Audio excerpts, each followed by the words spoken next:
Alright! Good morning Pilipinas and good morning world! At sa ating mga kababayang OFW at mga kababayan natin na nandyan sa Pilipinas na walang sawang sumusuporta dito sa Team Munti programa, thank you so much sa mabuhay po tayong lahat hanggat gusto natin.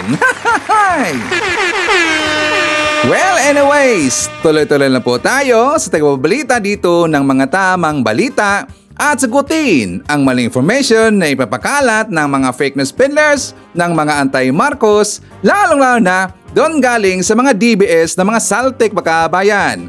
Yes, dapat silang sagutin. Bakit?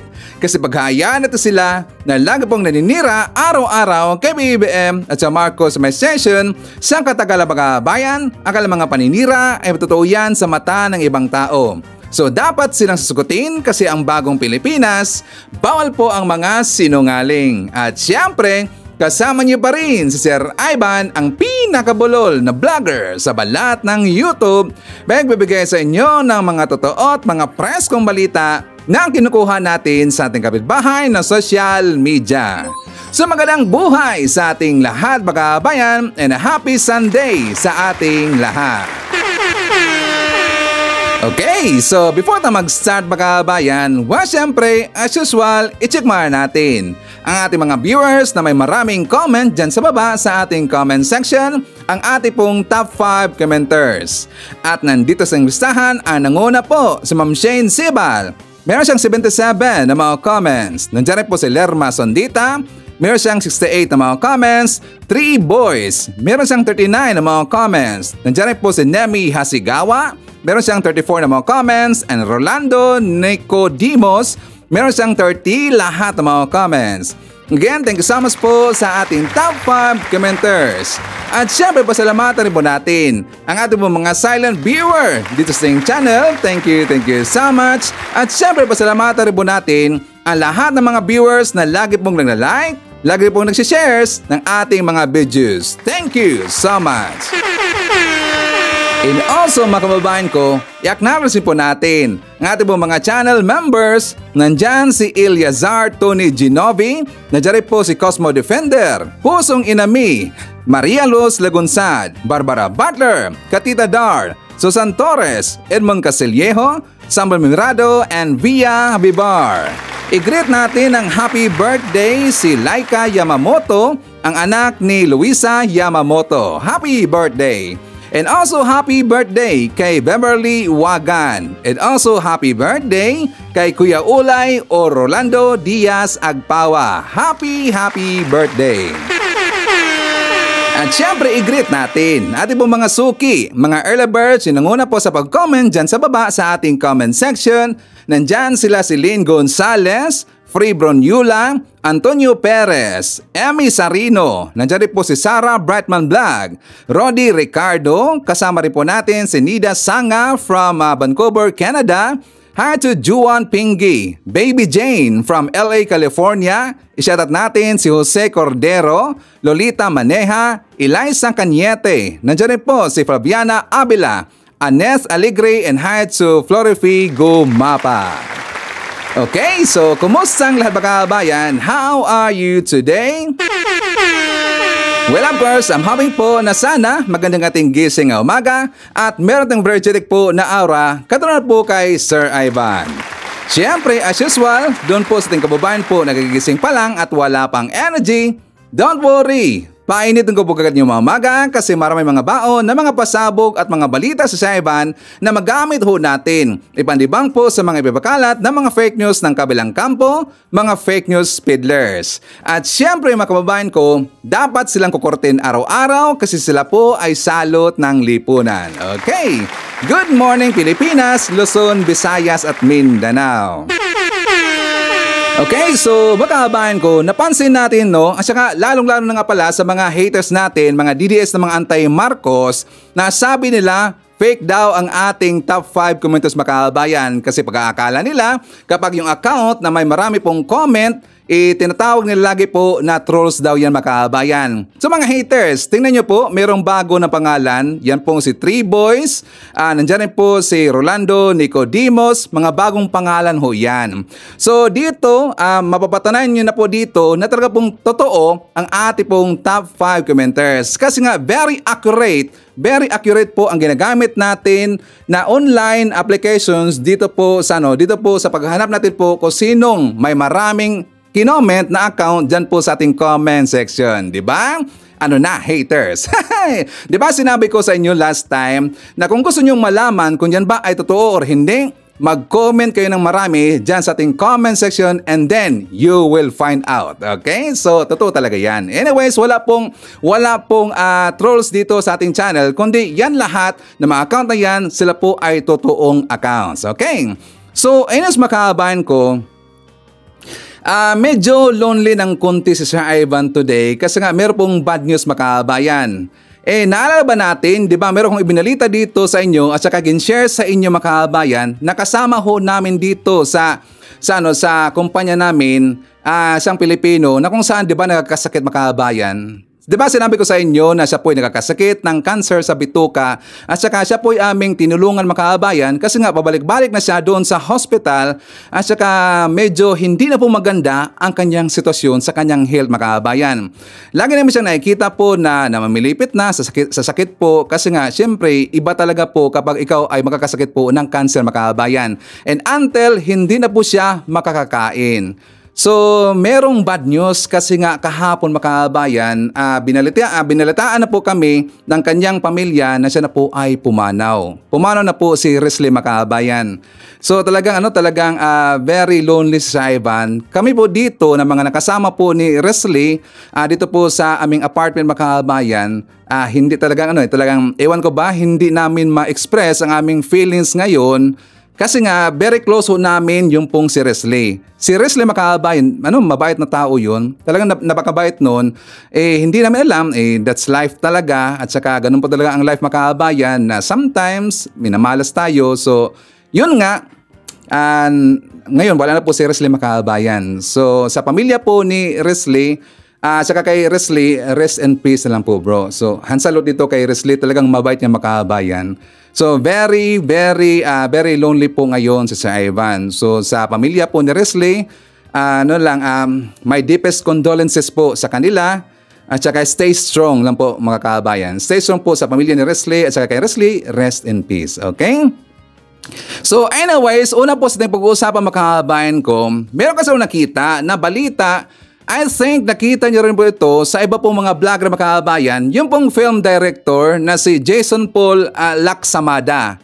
I think some of you or baka kayo na pong lahat mga kabayan na nakita niyo na po yung balita na to na medyo may pakaokok yung utak at saka hindi yata nag-iisip mga kabayan. Sina Sir Ivan. Well actually, mga 4 vlogs ago yata, nalaman ko na po itong balita sa kanya kasi nga, according sa kanya mga kabayan, kapag meron dang ibinabalita yung Pag-asa o yung mga mainstream media ho natin, kapag every time po na sila po ay magbabalita po sa weather natin, kung meron mang bagyo na papasok sa Pilipinas or LPA pa lang po, low pressure area, hanggang ito ay aabot or posibleng magiging bagyo mga kabayan, at kapag daw papasok na ito sa PAR or Philippine Area of Responsibility, hindi daw dapat to ibabalita.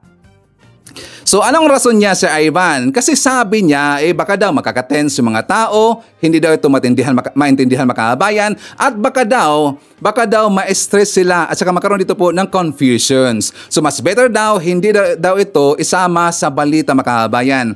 So hindi ko muna ito ibinalita noon kasi nga hinahanap ko at saka naghanap pa po si Ivan ng mga ebidensya kung sino ang kanyang sinuportahan na politiko mga kabayan. Kaya hinayaan ko lang muna. Pero itong balita na ito mga kabayan, this is already 5 days ago or 4 to 5 days ago, pero hindi ko muna ito ibinalita. Hanggang nalaman ko mga kabayan na ito pala ay supporter ni Digong. Isa pong DDS mga kabayan. So ito na po ating ebidensya na siya po ay isang DDS, kaya bakbakan natin. Bakbakan natin mga kabayan. Kasi sabi niya, Ang post niya last year 2017, sabi niya, I was known as a President Duterte supporter during the campaign period, so they're trying to bring that up to try to demonize the film. Parang wag niyong suportahan ang film kasi ganyan mga kababayan. So ngayon nalaman na po ni Sir Ivan na siya pala isang DDS. So talaga pong nasa dugo na po na mga kababayan, nasa hanay talaga nila yung pagiging tanga. Bakit hindi naman po, bakit ayaw niyang ibabalita ng mainstream media ng Pag-asa na meron nang pumasok sa PAR na isang low pressure area at posibleng magiging bagyo makaabayan kasi daw magkaka-stress na po yung tao at saka magkaroon po ng confusion yung mga tao makaabayan. Diba? Hindi mo niya inisip at saka nagdagdag pa siya ng comment niya makaabayan. Alam niyo ba na siya po ay kinuyog? Ito pong si Jason po Laksamana, siya po ay kinuyog makabayan kasi nga marami pong hindi nakakagusto sa kanyang comment dito. Like for example, ito po sa balita ng Inquirer.net, film director says typhoons entering PAR shouldn't be announced as news makabayan. So sabi niya dito po sa isa niyang post doon sa kanyang Facebook account makabayan kasi nga siya po ay kinuyog. Sabi pa niya na kung mas gusto nyong nakitens sa balita kahit na wala pang direktang epekto sa atin, God bless sa inyo daw. 'Di ba? Ang ginagawa kasi ng ahensya ng Pag-asa makabayan para po aware ang lahat. Ito po ay pagpo-promote ng awareness sa lahat na baka itong bagyo na to ay kapag papasok na po sa PAR, posibleng magiging bagyo. Di ba dapat nga ibabalita makahabayan? Pero itong taong na to, ayaw niyang ibabalita kasi daw magkakaroon dito ng confusion at saka magkaka-stress daw yung tao makahabayan. Gusto niya ba na ayaw po magkaka-stress yung tao? Or gusto niya ba na ayaw rin po na malaman ng tao na ito po ay magiging bagyo at saka kung ito ba ay malakas na bagyo makabayan? Parang ayaw niyang maniwala ito sa siyensya natin or sa ahensya natin sa Pag-asa, which is very accurate naman talaga. Hindi ito, Jason Paul Laksamana, siya nga para, hindi ito haka-haka kasi nga ang Pag-asa, high-tech na po tayo ngayon. Meron tayong mga satellites na nakatingin po sa ating bansa. Kung ano man itong nakita natin na bumuo or namumuo po na hangin na biglang lumalaki at saka lumalakas na yung hangin makabayan. Di ba una tinatawag pa ho yan na LPA or low pressure area. Malalaman kasi yan ng siyensyang makabayan na kung saan po ito patungo ang kanyang pabilog po na hangin or gaano po ito kalakas po ng hangin. So malalaman nila yan makabayan. Kaya nga, very early, nakita pa lang po yung pamumuo ng hangin na malaki makabayan, dapat ibabalita na ho kaagad yan. Para po aware ang mga LGUs, ang gobyerno natin, mga kababayan natin, at lalong-lalo na kung saan ito tatama makabayan. Diba? What do you think makabayan ko? Okay ba ang kanyang request or kanyang opinion na hindi daw ito ibabalita kapag meron na pong bagyong pumasok sa PAR makabayan? Diba? Para sa akin katangahan talaga yan eh. Yan po ang signature ng mga DDS na sila talaga po ay tanga makabayan. Napakatanga talaga eh. At saka kung agree man kayo sa kanyang opinion dito, please comment dyan sa baba at sa babasahin yan mamaya ni Sir Ivan. Okay? And speaking of katangahan makabayan, meron rin po. Ano Sir Ivan? Siyempre DDS pa rin po. Ang DDS makabayan, meron kasing comment.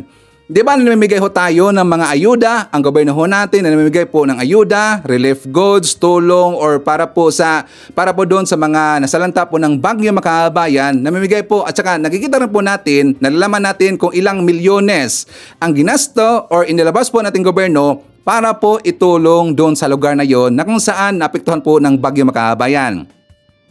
So may comment dito, ito pong name po na Jams TV 10.10 makabayan. Sabi niya, isa pa itong DDS, sabi niya, 32 million ang donation sa Naga.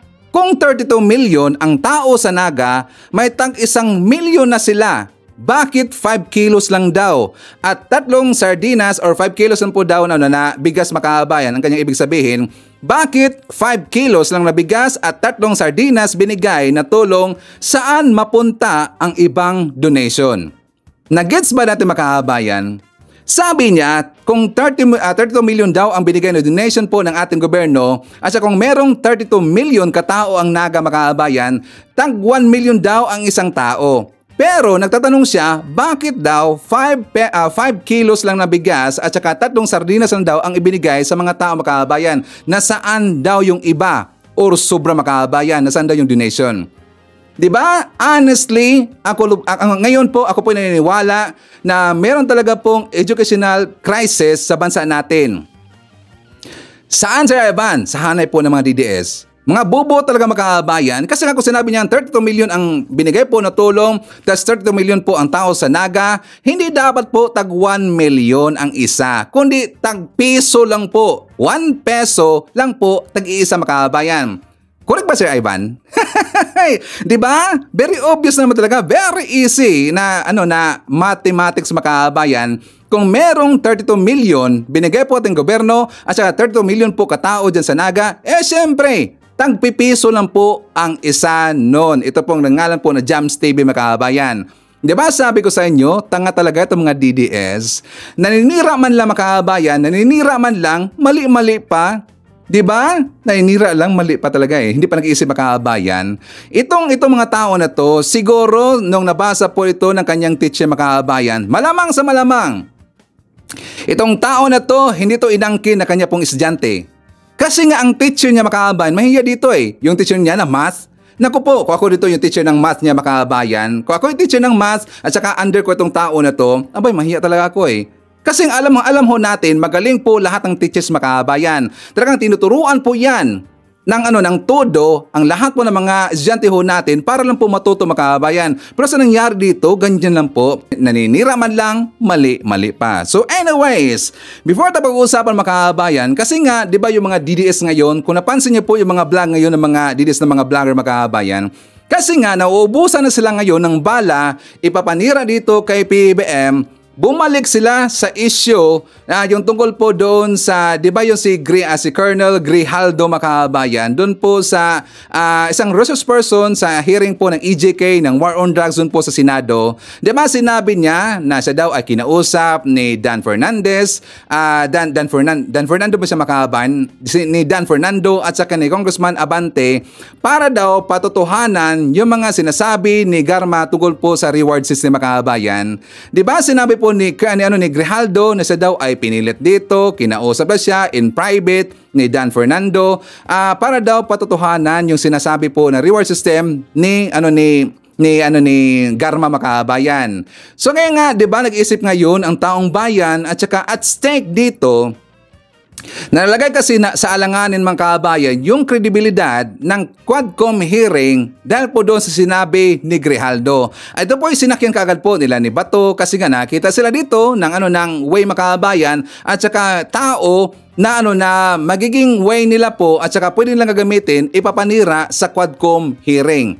Ito na pong si Grijaldo mga kabayan. So yan ngayon po ay sinakyan, ginamit ng mga DDS, paninira po sa Quadcom hearing sa EJK sa mga kongresista ho natin at saka sa mangyayari pong next na hearing po ng EJK makakabayan. At diba, imbitado na po itong si Digong. By next week, ito pong si Digong makakabayan, hopefully siya po ay attend doon sa Quadcom hearing kasi nga inibitahan na naman po siya makakabayan. Pero sana lang itong si Digong ay attend doon sa Quadcom hearing kasi nga ito po'y kaabang-abang makakabayan. Kapag pupunta si Digong doon sa Quadcom hearing, kaabang-abang talaga yan. At kapag meron naman pong palusot itong si Digong, well, siya po talaga dito ay natatakot makakabayan. Alam mo natin, di ba doon po sa Senate hearing makakabayan, na siya po dito po ay sinabon, talagang maraming questioning itong si Senator Risa Hontiveros at saka hindi po nagpatinag itong si Senator Risa Hontiveros. Dito kay Digong, di ba naihi siya sa nervyos makakabayan, ito pong si Digong. Naalala ba natin, mga DDS, meron pong bidyong ipinakita dito sa Sir Ivan na ito pong si Digong ay naihi siya sa takot, sa nervyos kasi nga hindi siya umobra sa tapang at saka dito po sa questioning po ni Senator Risa Hontiveros makakabayan during po sa Senate hearing. Kasi nga ang kasamahan doon ni Hontiveros, mga propagandista na naman kasi. At saka takot na takot sila kay Digong. Lalong-lalo na yung Senate makabayan na palibutan po ng mga DDS. Kaya yung mga kasamahan doon ng mga senador, kasamahan po ni Senator Risa Hontiveros, mga takot po yun makabayan. Buti na lang, nandun po itong si Senator Risa Hontiveros. Si Hontiveros, hindi siya nagpatinag, talaga pong nilampaso at saka dinurog ito pong si Digong makabayan. Kaya siya po ay naihi. Sa hindi po nakikita po sa video ipinakita natin po last time sa ating vlog makabayan, na ito pong si Digong nag-request siya ng recess kasi siya po ay naihi dahil daw sa nervyos makabayan. For more details, let's watch this. Ma'am, can I ask for a recess? It's all right, Mr. Chair. Yes. Hearing suspended. Ako do sa nervous dito. Oh, di ba? Ebidensya natin. Si Digong ninervyos po dahil po sa mga pagtatanong po ni Risa Hontiveros makabayan. Ninervyos pala itong si Digong, how much more kung siya ay dadalo pupunta doon sa Quadcom hearing makabayan. Kasi nga sinasabi na dito ni Abante, hindi siya sasantuhin. Bawal doon ang magmura makabayan at bawal doon. Bawal rin po doon yung mga rami pong mga pumapalakpak, nagchichering at saka bawal doon magdadala po ng cheering squad makabayan itong mga DDS. Itong si Digong, hindi yan sasantuhin po ni Abante. Kung gaano po kabigat yung mga questioning doon sa Senado ni Risa Hontiveros makabayan, nako mas lalo na doon sa Quadcom hearing. Itong si Digong ngayon, ito po ay ninervyos na po makabayan. Kung ninervyos man siya doon po sa Senado, mas lalo na sa balita po ng Quadcom hearing na siya po ay inibitahan na naman po makabayan. Sana hindi po magpalusot itong si Digong. So babalikan na po natin yung tungkol po sa witness issue ng Quadcom hearing makabayan, ng Quadcom versus ng Senado. But before that, siyempre isa naman natin. Nandyan po si Mel Manggao, hi to Jenna G. Nandyan rin po si Dane Aldrich sa Datuin, hi to walang name po na na user makabayan. So no name, she's from Hong Kong or tagasan man siya sa Hong Kong makabayan. Nandyan rin po si Manuel Balinget, Romy Gado, Noel Narcida, hi to Gadi Mohagan. Shout out daw kay Aileen Mohagan. Nandyan rin po si Teresita Ilyamel, hi to Angelita Holsinger, Chet Kines, Ophelia Esla. Nandiyan rin po si Ernesto G. De La Cruz, Joseph Rabanes at kasama rin po natin si Bansyang James. Okay, so before tayo pupunta doon sa mga mainit na mga issue makabayan at saka mga paninira rin po ng mga DDS, well, ipapakita muna natin dito po yung balita ng ating gobyerno at kay PBBM. For more details, let's watch this. Naging makabuluhan ang buong linggo ni Pangulong Ferdinand R. Marcos Jr. kung ano-anong mga aktibidad ang kanyang dinaluhan at isinagawa. Alamin sa ulat ni Kenneth Pasyente.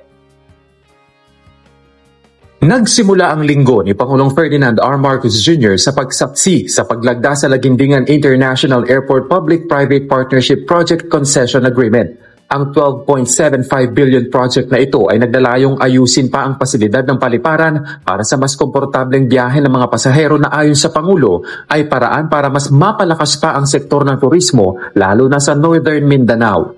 Dagdag pa rito ang pagbuo ng mas maraming trabaho na makapagpapalakas ng ekonomiya ng bansa. Pinangunahan din ng punong ehekutibo ang 2024 Metro Bank Foundation Outstanding Filipinos kung saan kinilala ang 10 natatanging individual na nagpakita ng matatag na dedikasyon sa gitna ng pagsubok. Hinikayat niya ang mga awardee na ipagpatuloy ang kanilang mga layunin na malaki ang epekto sa kanilang komunidad. Iprinisinta rin sa Pangulo ang Enhanced Partnership Against Hunger and Poverty Joint Memorandum Circular na naglalaman ng mga hakbang para tugunan ang kagutuman at kahirapan sa bansa. Giit ng Pangulo, patunay ito sa adhikain ng administrasyon na itaas ang antas ng pamumuhay ng bawat Pilipino, kasabay ang pagtiyak na sabay-sabay ang pagkilos ng mga ahensya ng gobyerno para makamit ang zero hunger sa Pilipinas. Martes, nanguna ang Chief Executive sa isang sectoral meeting kung saan natalakay ang Walang Gutom 2027 program ng DSWD. Dito iginiit ng Pangulo na on track ang naturang programa matapos bumaba sa 700,000 households noong 2023 ang itinuturing na food poor, mula yan sa dating 1 milyon noong 2021. Miyerkules, pinangunahan ng Pangulo ang pagbubukas ng isang pribadong distribution center sa Laguna. Ipinunto ng Pangulo na malaking bagay ito sa pagpapatibay ng ekonomiya at pagpapalakas ng logistics sector ng bansa. Magbubukas din anya ito ng oportunidad lalo na sa mga probinsya sa pamamagitan ng pagbuo ng mga trabaho. Nanguna rin ang Presidente sa distribusyon ng nasa 70 patient transport vehicles mula sa PCSO para sa iba't ibang lokal na pamahalaan sa bansa. Parte pa rin ito ng layunin ng pamahalaan sa pagpapalakas ng healthcare at matiyak ang mabilis na access ng publiko sa medical services. Nakiisa rin ang punong ehekutibo sa selebrasyon ng ika-70 taong anibersaryo ng PCSO, kung saan kinilala niya ang dedikasyon nito sa pagtulong sa mga Pilipinong nangangailangan. Hinimok ng Pangulo ang PCSO na patuloy na magserbisyo sa publiko ng may malasakit sa darating pang henerasyon. Nitong Biyernes, dumalaw ang Pangulo kasama ang kanyang ina na si dating unang ginang Imelda Marcos sa puntod ng kanyang amang si dating Pangulong Ferdinand E. Marcos Sr. kasabay ng paggunita ng undas. Nagpaabot din ng pakikiisa ang Pangulo sa publiko sa pag-alala sa kanilang namayapang mahal sa buhay. Samantala, posibleng maglagay muli ng panibagong satellites sa kalawakan ang Pilipinas sa loob lang ng 18 buwan. Yan ang tiba sa Express Balita ni Kate Renya.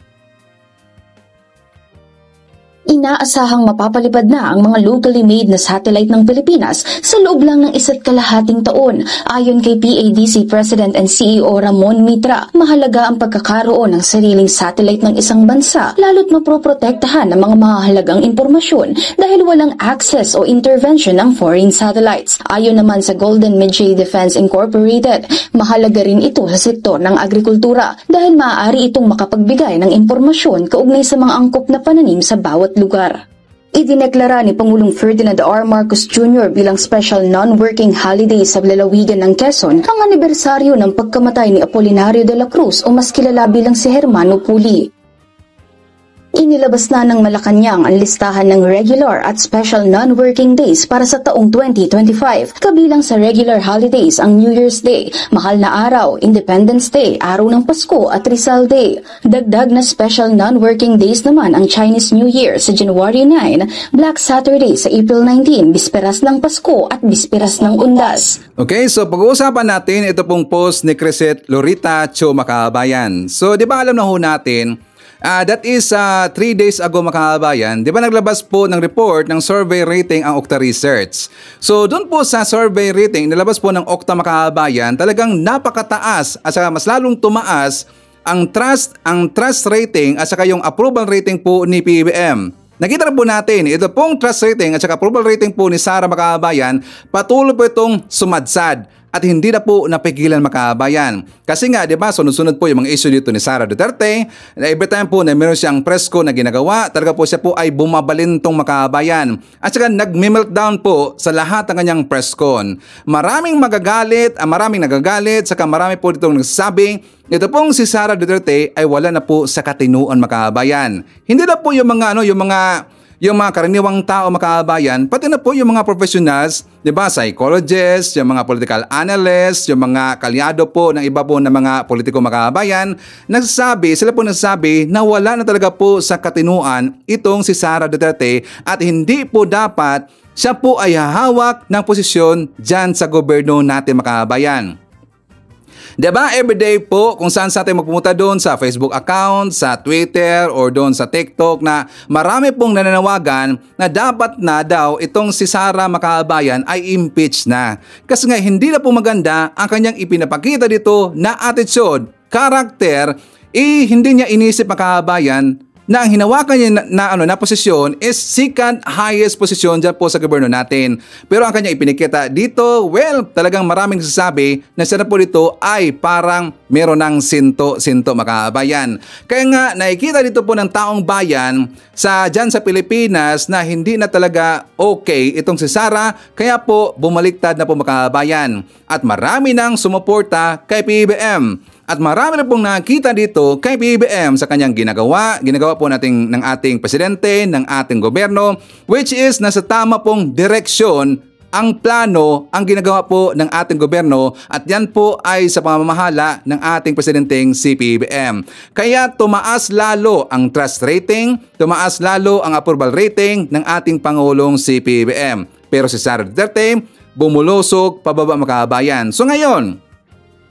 So maraming nagdududa. Ito po mga DDS makabayan. Siguro sa inisip nila na ito pong okta ay binayaran ng gobyerno para lang daw sisiraan itong si Sara Makabayan. Kasi ang post po ni Crisette Makabayan, Crisette Lorita Cho, well kilala naman natin yan, yan po ay aso ni Digong Makabayan. Sabi niya, Dear Okta Research, sure kami, masarap ang ulam nyo this Christmas. Ang ibig niyang sabihin, meron pong ibinigay po na color doon sa okta para po magaganda yung survey ni PBBM at saka papangit yung survey ni Sara Makabayan. Kasi ganyan naman talaga sila eh. Diba ganyan sila Makabayan? Kapag hindi po papabor sa kanila yung survey rating kahit saan man po yan ng mga survey firm, actually sa Pilipinas we have 4 ba? I think 4 ba yung Makabayan?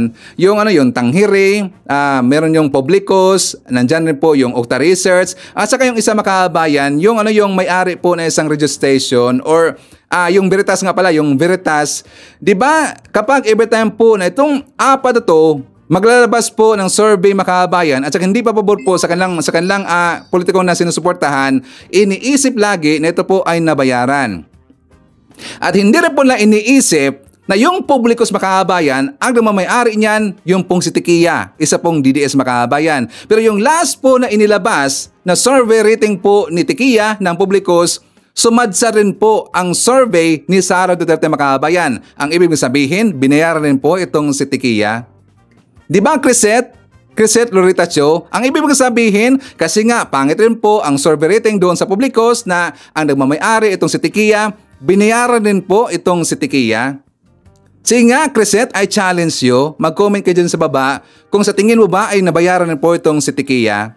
I don't think so. Kasi kapag itong si Tikia, nababayaran ito ng gobyerno Makabayan, malamang sa malamang kakantayan kasi yan po ay DDS. Pero bakit sumadsad pa rin po ang survey rating doon sa Publicos Makabayan, ang survey rating ni Sara Duterte?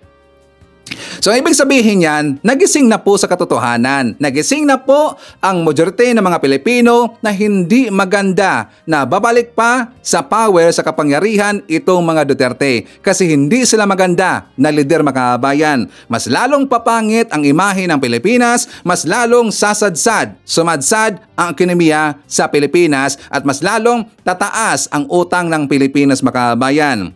Bakit may nasabi sa Ivan? Di ba yung utang doon po tumaas sa panahon po ni Digong Makabayan? At saka si PBBM ngayon, siya po ngayon yung lagi pong nagbabayad ng utang ng Pilipinas Makabayan. Di ba meron pong inilabas na na report na yung sa Finance Department Makabayan na umabot na daw ng 15 trillion pesos yung utang ng Pilipinas? Well, of course, kasi nga malaki po ang utang, tumaas po yung utang sa panahon po ni Digong Makabayan. Well, alam ho natin na ang palusot doon ni Digong, palusot doon ng mga DDS, siyempre, yung pandemya na time pandemic time daw yung Makabayan. Pandemic time. Yes, totoo yan, pandemic time. Pero marami pong kababalaghang nangyari Makabayan. Di ba? Yung issue po sa Parmali, naalala ba natin yan, issue ng Parmali, at doon rin po sa budget, na yung pong si Doki Makabayan, transfer niya yung budget doon sa DBM. Para kasi makapag-purchase sila na hindi na po dadaan po sa mga bidding Makabayan, kaya nilipat po yung ilang bilyones na budget natin doon sa DBM. At yun po ay kababalaghan Makabayan. Nareklamo ba yung mga DDS? Hindi. Kasi nga, syempre, si Digong yung Makabayan maraming takot kay Digong.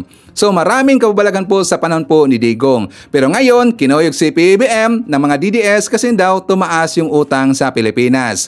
Well, aasahan ho natin, yan po ay mababayaran po ni PBBM. Nakikita ho natin, nagpasukan na po yung mga investors sa Pilipinas. Marami na pong invest, mga bagong investors sa Pilipinas kasi nga meron silang trust dito sa ating Pangulong si PBBM. Okay? So anyways, Makabayan ko.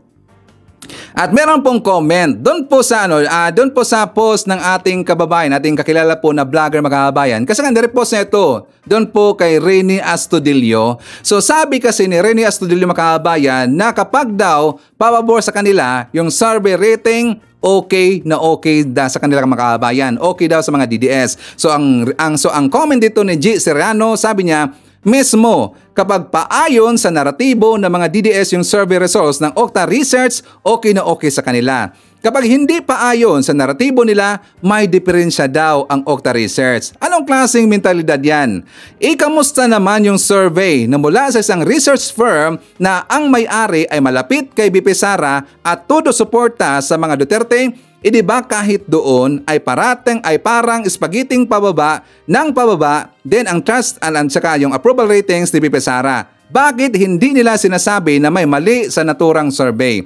Which is, I agree. At yan pong ibig kong sabihin mga kababayan, kapag kasi pabor sa kanila, yung survey rating, okay lang sa kanila. Kapag hindi pabor sa kanila, well, sinasabihin nila ng mali mga kababayan, di ba? So anyways, ipakita ko rin po sa inyo yung balita kasi ito po mga kababayan, di ba? I am sure nakita niyo po ito kahapon na merong sinabi itong si Digong na wala daw utang na loob kahit na ipinalibing daw niya yung si Marcos inyo mga kababayan, si Apolacay sa libingan ng mga bayani, wala daw utang na loob doon at wala rin po daw utang na loob ang mga Marcos sa kanya mga kababayan. And also si Digong wala rin po daw utang na loob doon sa mga Marcoses. Ipakita ko muna sa inyo ang sinabi po mismo ni Digong Makabayan. For more details, let's watch this. Wala akong utang na loob sa kanila. Wala silang utang na loob sa akin. Hindi ako utangan ng loob ito. Hindi kami magkilala, hindi kami magpinsan. Hindi ako naniningin. Trabaho lang ako. Mismong si dating Pangulong Rodrigo Duterte na ang nagsabi na walang utang na loob na dapat tanawin sa kanya ang pamilya Marcos. Kaugnay ng pagpapalibing sa mga labi ni former President Ferdinand Marcos Sr. sa libingan ng mga bayani. Ngayon nagkakalabuan na ang samahan ng dalawang pamilya. Nagiging usap-usapan sa social media ang kawalan umano ng utang na loob ng mga Marcos sa dating Pangulo. Sakaling imbitahan siya ng Kamara sa hiwalay na pagdinig, dedepende na raw sa kanyang kalusugan kung makadadalo siya. Hindi naman ako nagpapasuplado. Pero yung testimony ko sa Senate, natanong naman na lahat. Yun na yung that will be the meat, yung substance ng testimony ko. Okay, so sinabi niya dito na wala daw siyang utang na loob sa mga Marcos makabayan. Doon muna tayo. Mukha yata nagka-amnesia makabayan. Last 2016, meron po tayong ebidensya na ito pong si Digong, siya mismo ang pumunta sa bahay po na Apolacay makabayan para hingiin ang suporta ng mga loyalista, ng mga Marcos suporta makabayan. Diba? Ito po ang ating ebidensya na siya po ay pumunta doon makabayan. Humingi siya ng tulong sa mga Marcoses kasi nga alam po ni Digong na marami talaga at saka napaka-wide po na mga supporters ng mga Marcos. Alam ni Digong yung makabayan. Kaya hindi siya nagdadalawang isip, pumunta siya doon sa mga Marcos. Kasi kung hindi siya lumapit po sa mga Marcos makabayan, I am very sure hindi talaga nananalo yung si Digong sa panahon po ng kampanya last 2016 makabayan or last election ng 2016. Hindi yun mananalo si Digong without the help of the Marcoses na mga loyalista at saka ng Marcos supporter makabayan. So diba inuto niya yung mga Marcos, in return daw, ipapalibing niya si Apolacay doon po sa libingan ng mga bayani, pero ang nagdesisyon doon makabayan, alam ho natin yung higher court. Yung korte ang nagdesisyon doon. Bakit? Kasi si Apolacay makabayan, qualified naman talaga siya na ilibing doon sa libingan ng mga bayani. Kasi si Apolacay, aside pa po na siya po ay isang presidente, chief siya sa kasundaluhan natin, siya rin po ay isang sundalo makabayan. So very very qualified siyang ilibing talaga doon po sa libingan ng mga bayani. Pero ngayon, sino ang humihingi ngayon makabayan ng wala daw utang na loob? Diba? Sino lagi po nagsasabi niyan na walang utang na loob daw yung mga Marcos kasi dahil kay Digong na ilibing daw si Apolacay doon sa libingan ng mga bayan na makabayan. Yan po ang laging sinasabi ng mga DDS. Correct pa amro makabayan. Kahit saan kayo magpupunta dyan. As long as nandyan po yung mga DDS or balwarte po ng mga DDS, sinasabi nila lagi wala daw utang na loob ang mga Marcos kasi dahil po kay Digong na ilibing sa Apolacay sa libingan ng mga bayani makabayan. Wala daw utang na loob, tapos ngayon sinabi po ni Digong na walang utang na loob dito. Pero tingnan niyo po ang sinabi ni Sara Duterte, mismo ang kanyang anak makabayan. Kaya nga galit na galit si Sara kasi nga iniisip ni Sara Duterte dahil daw sinisige-sige daw araw-araw ang paninira dito sa mga Duterte gawa ng Marcos admin makabayan. Di ba ang talagang binuwiltahan niya dito ay yung pong si Senator Amy Marcos. Sinabihan niya na kapag hindi daw titigil yung mga Marcos na paninira sa kanya, huhukayin daw niya si Apulacay at saka itatapon doon sa West Philippines si makabayan. Ano ba ang iniisip natin doon? Ang ibig sabihin makabayan, nang hingi na sa dito po, yung ibig sabihin na utang na loob makabayan. Nasaan yung utang na loob po ng mga Marcos?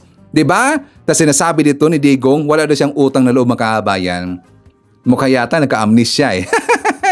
Pero siya rin po, lumapit po sa mga Marcos makabayan. Diba? So, ganyan talaga yung mga Duterte, hindi natin maintindihan makabayan. Ano ba talaga yung utak nila? Pag ganun-ganun talaga eh. Minsan talaga may banat sila bukas, tapos babawiin nila on the next day makabayan. Paiba-iba ang kanilang mga naratibo. Paiba-iba ang kanilang mga statement. Bakit? Kasi meron silang mental illness makabayan. Diba? Diba? Sinabi ho yan kahapon na isang professional psychologist. At saka hindi lang po siya basta-basta po na psychologist, kundi talaga pong kilala na psychologist makabayan. Yung pong si Professor Sylvia Claudio. Okay? So anyways, before tayo mag-jump po sa ating next topic makabayan, share natin. Nandyan po si Jess Tubto from Calamba, Laguna. Hi to Dioselene David. Nandyan po si Jillian Quezon. Hi to Mel Villafuerte from Japan. Nandyan po si Pete Laber. Hi to Romeo Caro Gigato Jr. Hi to Maki Nuni.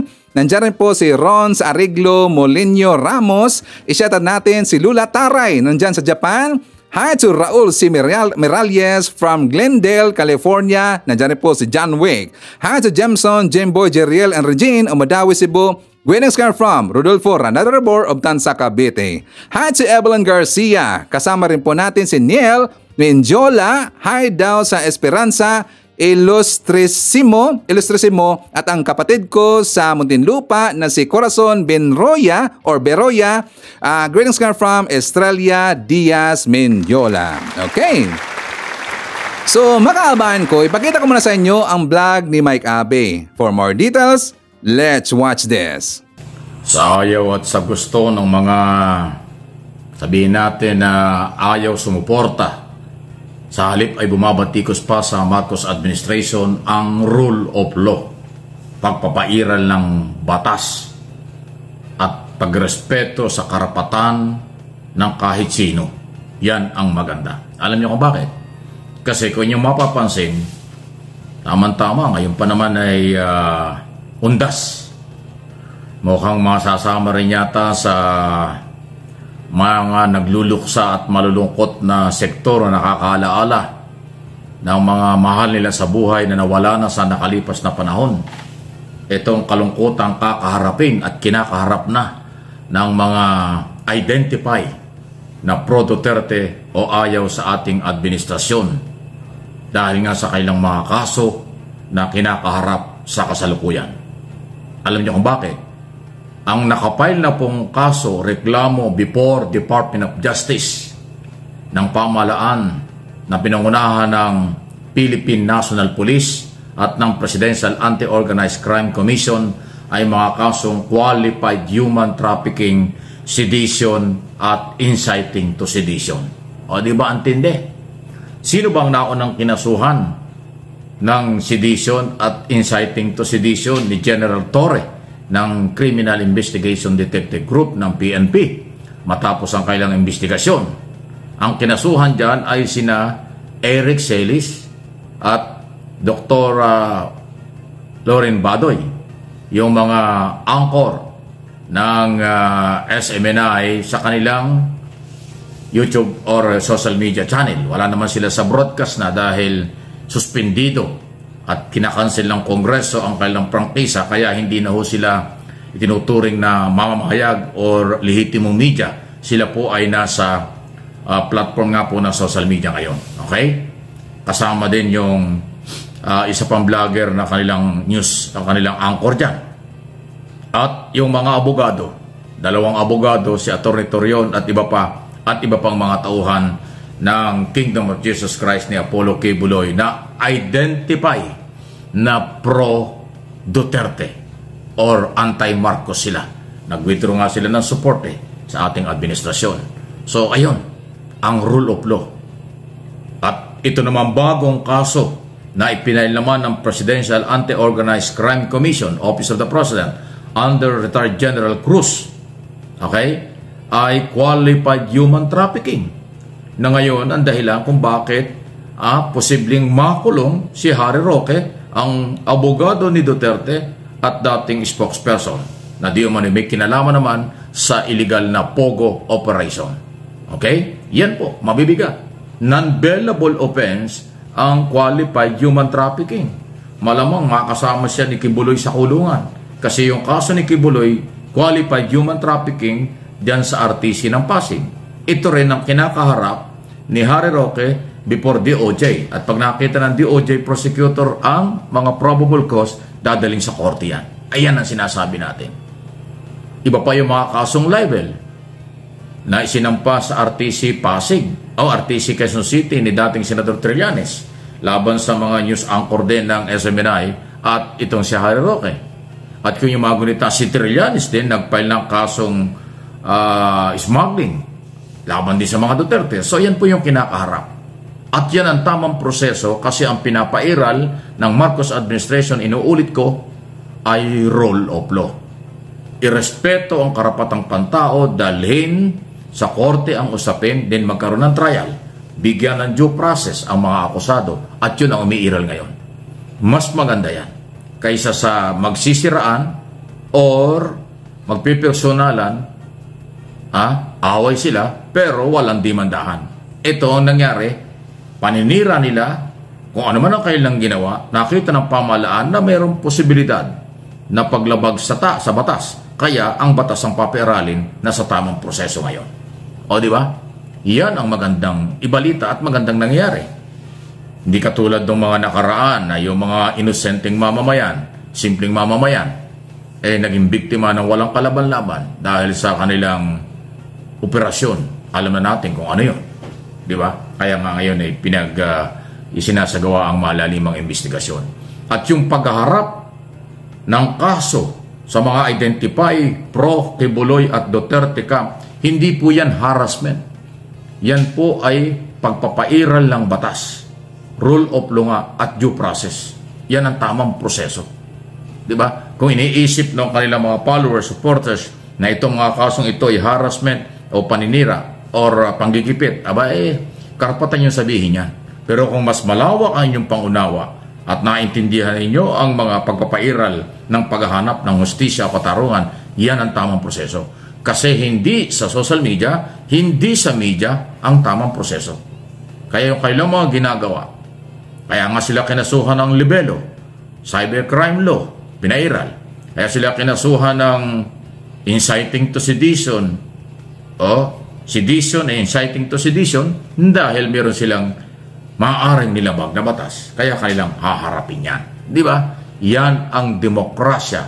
Yan ang proseso ng batas sa ilalim ng Marcos administration. Di ba? Kung may ulitin ko, kung may nagsasabing iti panghaharas o pangigipit, yun lang ang kailang rason. Mababaw na dahilan yun. Kasi, yun nga, para sa inyong kaalaman, yan ang tamang proseso, ibibigay ang inyong pagkakataon, due process, pag kayo ay nagkaroon ng preliminary investigation sa DOJ, pag dinala ang kaso sa korte, magtatrial, nandun ang inyong malayang depensa. Hindi naman po sa media. Ayun, di ba? Yun ang tama. Kaya nakita nyo, kung nyo mapapansin, meron bang ibang oposisyon or galing sa Liberal Party, Piklawan na kinasuhan? Wala. Meron bang independent na mga politiko organization na kinasuhan? Wala. Sino ang kinasuhan ng gobyerno? Dahil sa kanilang paniniwalang lumabag sa batas. After investigation ng CIDG PNP under General Torre at investigasyon ng PAOK-TF under General Cruz, di ba, mga identify sa mga Duterte. Alam na ninyo kung bakit. Meron silang basihan. Pero hindi pa naman sinasabing guilty. Kaya nga, idinimanda para may pagtanggol nila ang kailang sarili. Yan ang tama. Yan ang tamang proseso. Nakita nyo, walang makakaliwang grupong kinasuhan ng sedition at iba pa.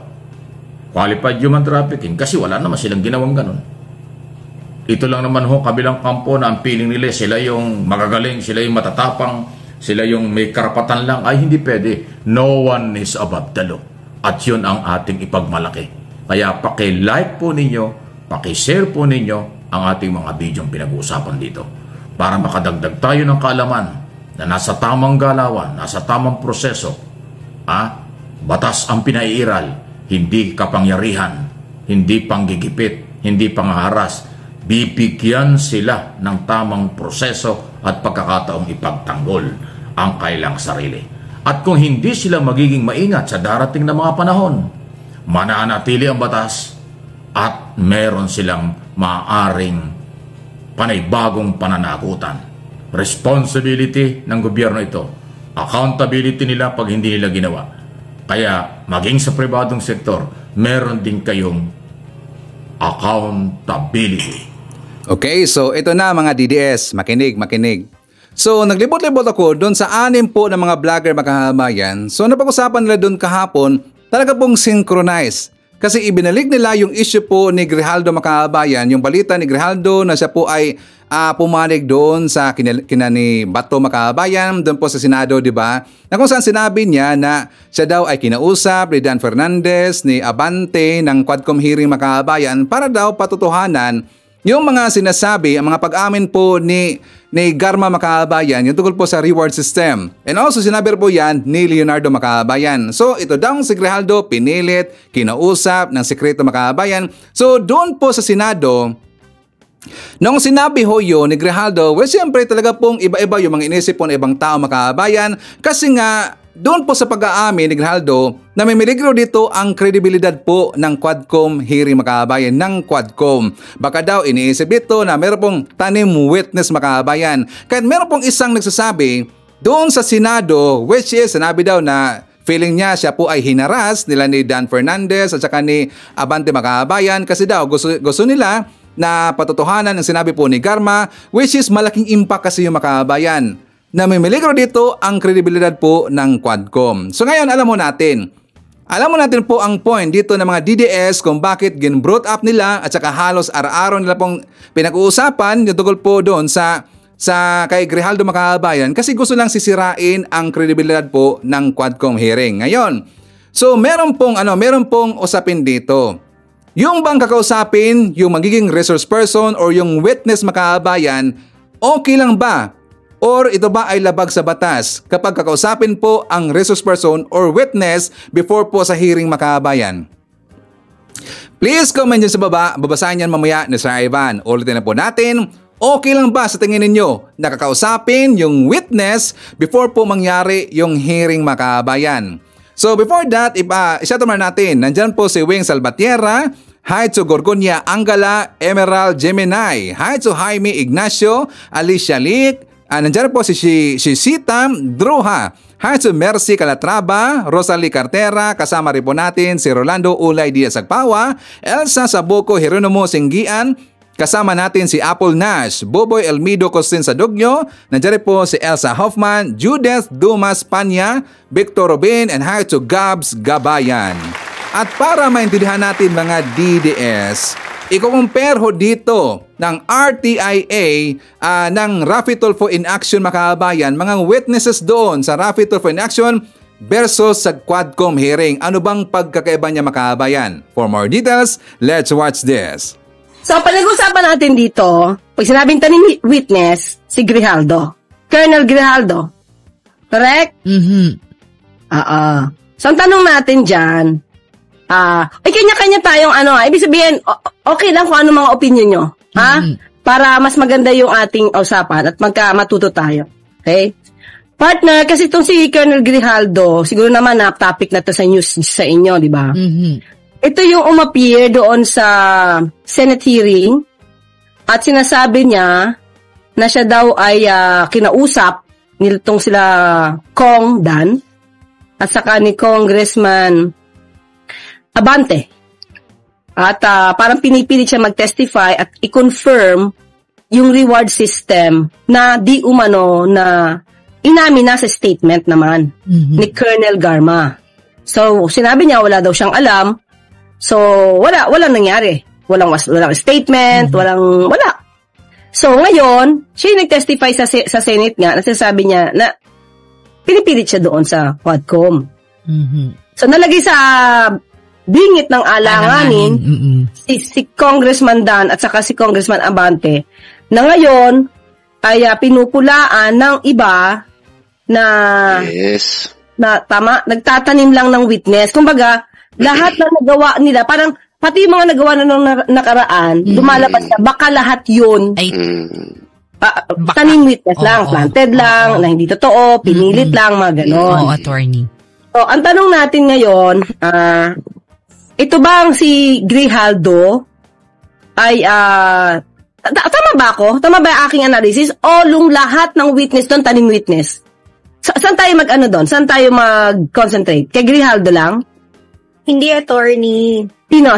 Sige. Actually, nung nag-press con si Kong Dan, meron kasing, meron siyang binanggit na meron pa daw isang tao na nandoon na hindi niya alam ang pangalan, hindi niya maalala yung pangalan. Pero naka-witness. Opo. Ayun, napansin ng isang content creator yung statement niya na yon, and na-compare niya dun sa salaysay ni Grijaldo. Na sinabi niya, diba, sinalaysay niya doon sa Senate ba yun? Na pagpasok niya, kung sino yung nandun, yung dalawang lawyers, and then dumating si Kong Dan, and then dumating si Kong Abante.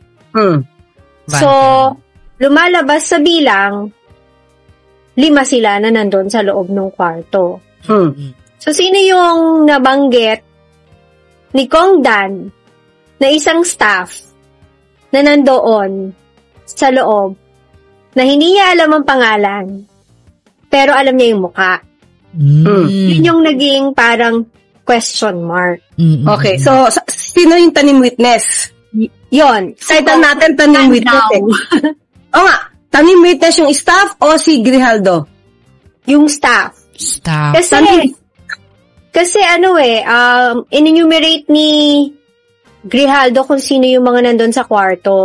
So, ang enumerate ni Grijaldo, siya, yung dalawang lawyers, si Kong Dan, saka si Kong Abante. Benny. Yes.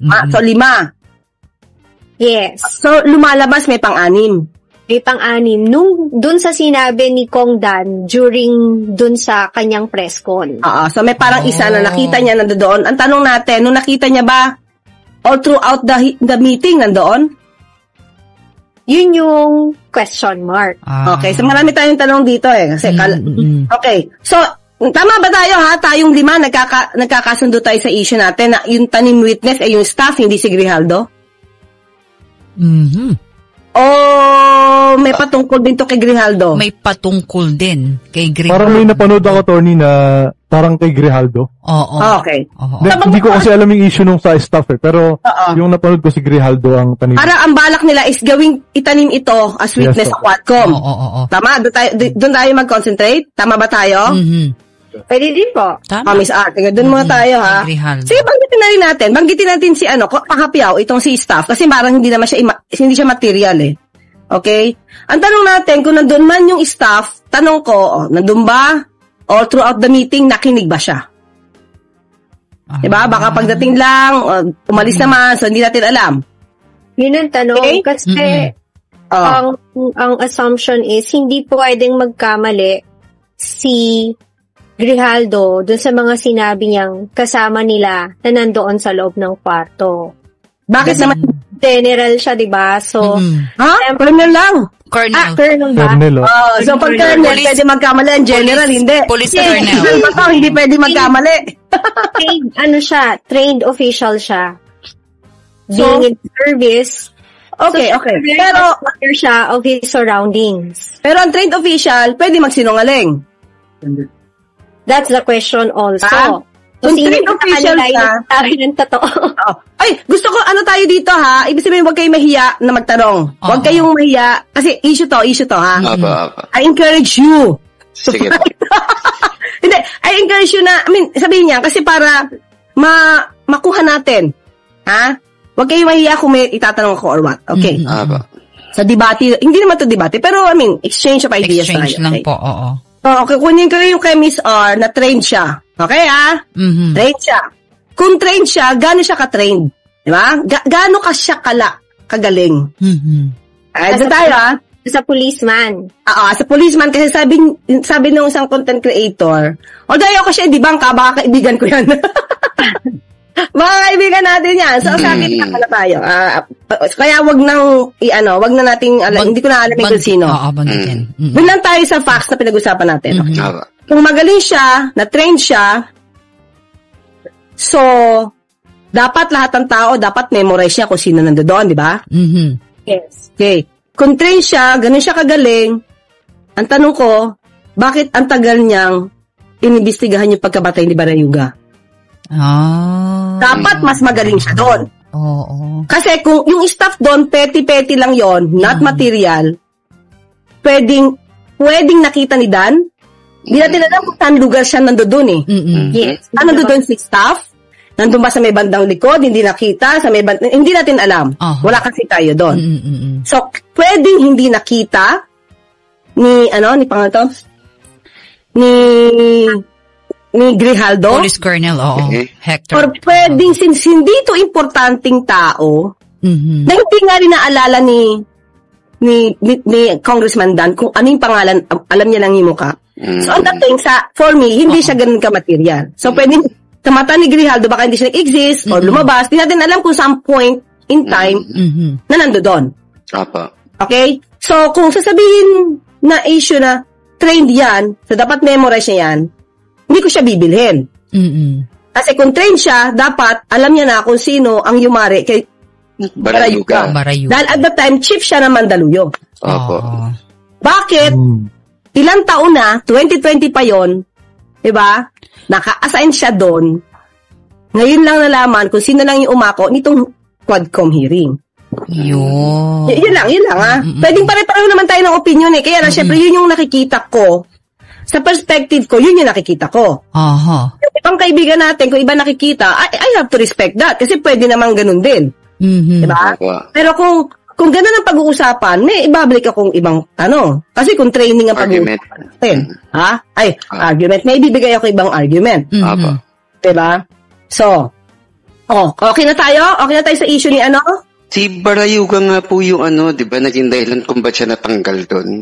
Yes, nasuspend siya. Opo. Diba? Opo. Okay, imaginein mo, kahit pa paano, diba, nangyari dyan yan, ikaw nandiyan dyan, kaibigan mo pa si Garma.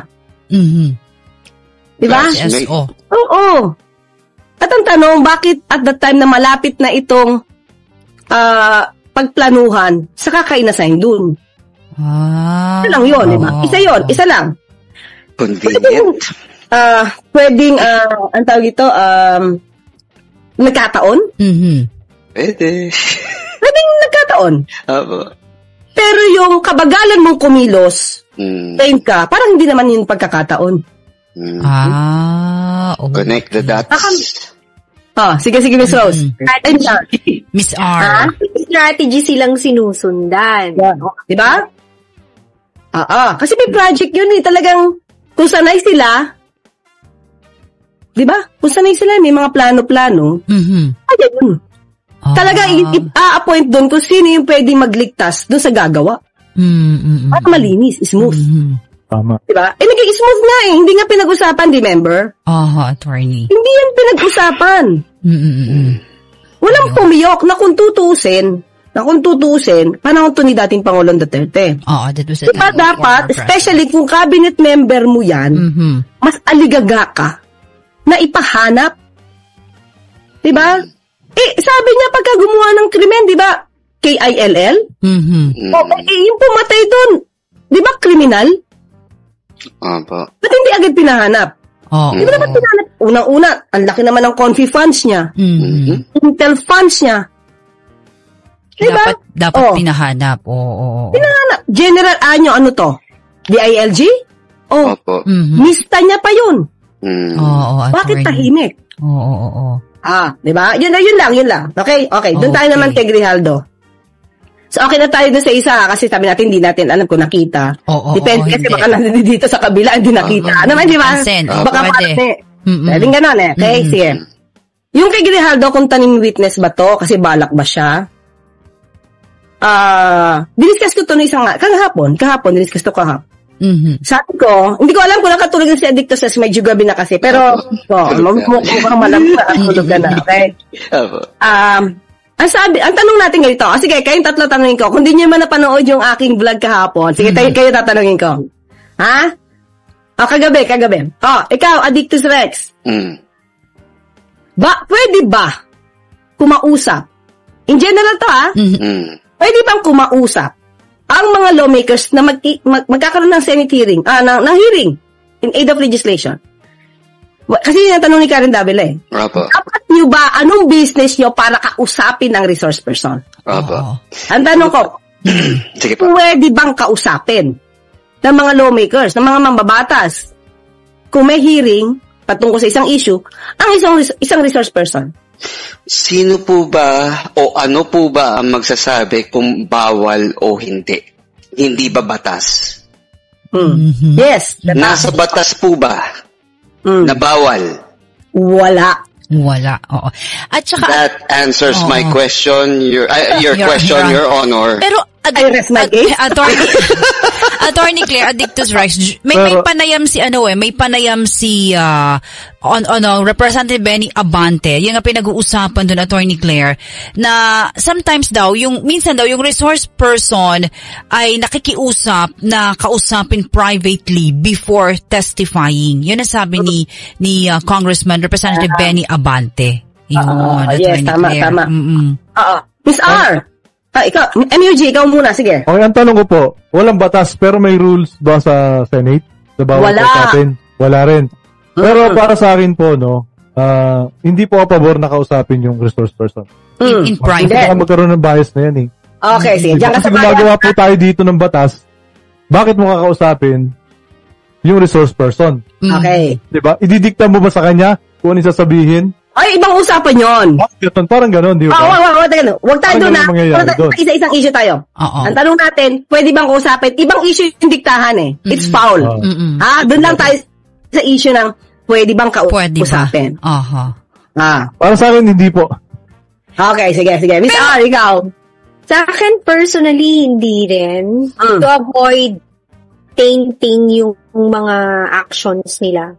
Kasi kung sinasabi nila na after silang ilabas yung truth, dapat within the period na nag-uusap sila or dun sa session nila, dapat lang nila kinakausap.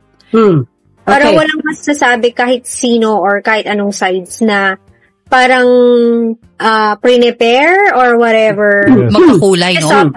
To interpretation once nagkaroon ng interaction pero outside of the hearing session. Pero paano, Attorney Claire, kung mismo yung magte-testify, yung nag-request for a private talk, di ba? Pwede rin naman yun, di ba? Oo. Ito ang tanong ko sa tatlo. Ito, gigisahin ko lang yung tatlo. Oo. Gusto ko kasi makuha eh. Okay? So, ang pumabor lang si Addictus Rex na pwedeng kausapin, di ba? Ang tanong ko ganito. Tandaan nyo ba yung kaso, yung hearing kay Jonathan Morales? Tandaan nyo? Hindi ba may pinasok na surprise witness itong si Senator Jinggoy Estrada in the person of Sir General Junicio Santiago. Surprise witness yun. Remember? You mean to say, yung pagkausap ni Jinggoy Estrada kay Junicio Santiago para mag-testify to ferret the truth ay mali. Nagsabi na di ba, na doormat lang si Morales. Yes. Tatanong ko, pwede ba yan? Okay, paano maiimbita ni Senator Jinggoy kung hindi niya kakausapin si Junicio Santiago? Darating lang pambigla yun? I-invite mo lang? Darating yun? Baka po voluntary lang lumapit. Pwedeng ganun.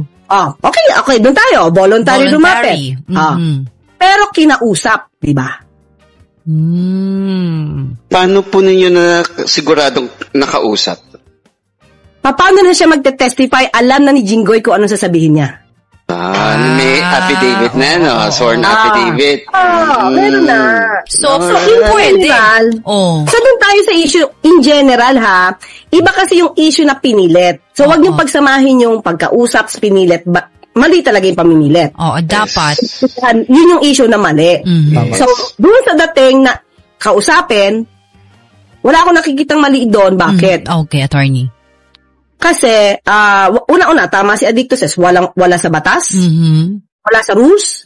At the same time, sige, Addicto Rex, ikaw magsabi sa akin. So, yung ginagawa pala ni Senator Rafi Tulfo, na magdala ng mga resource persons. Mali. To RTIA. Mali! Sabihin ko mali! Yun po yun, magiging nun eh. Mapagkukumpara no? Hindi ko alam paano sasabihin Yung magiging conclusion nun. Depende na yun sa magtatanong. Diba? Yun nga po. Tama. Diba? Ang tanong natin dito, pwede mong dalihin, huwag ka lang magdikta-dikta. Okay? Pwede mong kausapin, huwag lang tayo magdiktahan. It's foul. Yes. Pag yun yung unlawful doon. Yes. Okay? So, ito sinasabi, tanim witness. O di lahat ng witness si Rafi Tulfo, tanim. Diba? Hindi naman pupunta yun dun kung hindi niya nakausap first hand or beforehand. Saka, meron ka ba magiging witness na hindi mo man lang alam pangalan niya? Ay, oo. Hindi mo alam saan siya nakatira. Hindi mo alam kung ano sasabihin niya. Kaya parang, who you? Dating sa Senado. Who you? Dapat alam na. That's impossible. Okay? Okay, so yan po ating manakalap na mga balita ngayong araw. Kung nakaabot ka po sa portion na to, sana nakapag-like na ho tayo. Libre po ang mag-share. Libre din ang mag-subscribe. Again, maraming salamat sa mga viewers na hindi nag-skip ng ating mga commercials. Thank you so much. At before natin tatapusin ang ating programa ngayong araw, sana sabayan nyo si Sir Ivan para sa ating live messaging prayer. Mahal na Panginoon, Ikaw ang aking lakas, aking pag-asa at aking kagalakan. Kailangan po kita sa lahat ng oras. Pakiusap, protektahan mo po ang aking pamilya, mga kaibigan at sino mang nagbabasa nito. Dalangin ko na ang kamay ng Diyos ay hindi titigil sa pagtulong sa atin sa mahihirap na sandali ng buhay. Naway alisin ng Diyos ang ating pasakit, mga alalahanin at problema at palitan ang mga ito ng kalusugan, kaligayahan at kapayapaan. Idinandalangin ko ito sa pangalan nating Panginoong Jesucristo. Amen. So maraming salamat mga kababayan, and I hope to see you again on my next video. Rocking around the Christmas tree at the Christmas party hop. Mistletoe hung where you can see, every couple wants to stop. Rocking around the Christmas tree, let the Christmas spirit ring. Later we'll have some pumpkin pie and do some